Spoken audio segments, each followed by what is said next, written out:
In this clip, we're going to expand on what we learned in the 2-digit by 1-digit explanation for multiplication grids. So grab a whiteboard or a piece of paper so you can follow along with some of the example questions. So we're going to start by setting up our grid. The 32 is along the top, and I'll put the 12 along the side. Just like when we were doing a 2-digit number by a 1-digit number, we're going to take that 32 and we're going to break it up by its place value. So the 3 is really a 30, and the 2 is just a 2. So we have 30 and 2 to make 32. This is where it gets a little bit different. This time we have a 2-digit number on the side. So we have to do the exact same thing. When I take the number 12 and I break it up by its place value, I end up with a 10 and a 2. So for this question, I don't have just 2 multiplications to do like I did last time.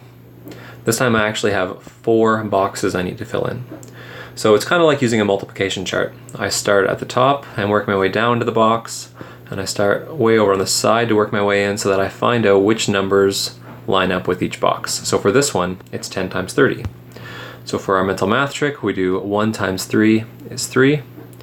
And since there's 2 zeros in the question, we have to add 2 zeros to the answer, so 30 times 10 is 300. In the box next to it, again, I can go up to see that 2 lines up with this column, and all the way across to find out that 10 is the number for that row. So 10 times 2 will give me this box. 10 times 2 is 20.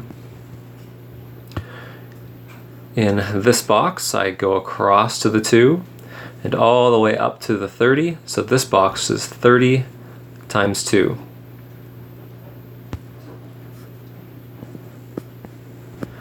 And 30 times 2 is 60. And then the final box, so I'm starting from the box, I go straight up to the number at the top is the 2, straight across to the number that starts the row is also 2, so it's 2 times 2 to get 4. So now I'm going to take all 4 of those numbers that I just came up with, the 300, the 20, the 60, and the 4, and I'm going to add up all 4 of those numbers. So my product for this question is 384. Let's do another example together. You should follow along on your whiteboard. So again, I start with the grid, record the whole number at the top and on the side. I take the 43 and I break it into a 40 and a 3. I take the 21 and I break it into a 20 and a 1.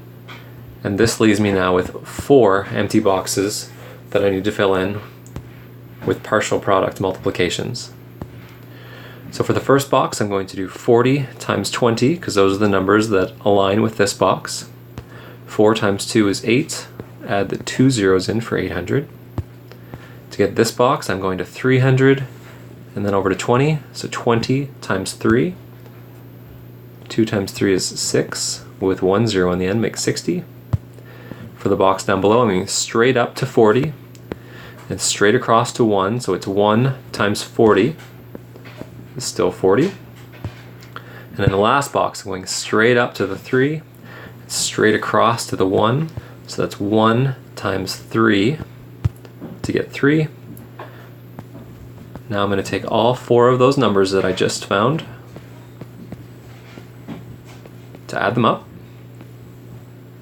6 plus 4 is 10, so I put a 0 and I carry the 1. 8 plus 1 is 9. So the product for 43 times 21 is 903. So this is your question to try by yourself. You should hit pause in the video, give it a try, and then follow the steps afterwards.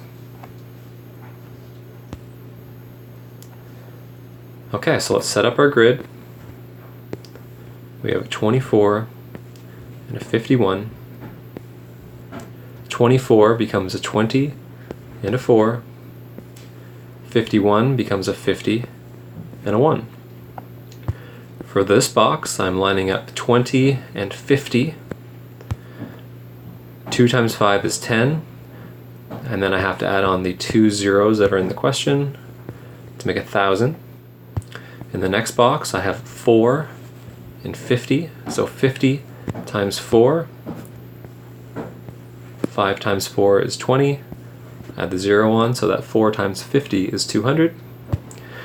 In the next row down, this box lines up with the 20 and the 1. So 20 times 1 is still 20. And in the last box, it goes up to the 4 and over to the 1. So that's 1 times 4 is 4. I line up all those numbers by their place value, making sure that things are lined up nicely.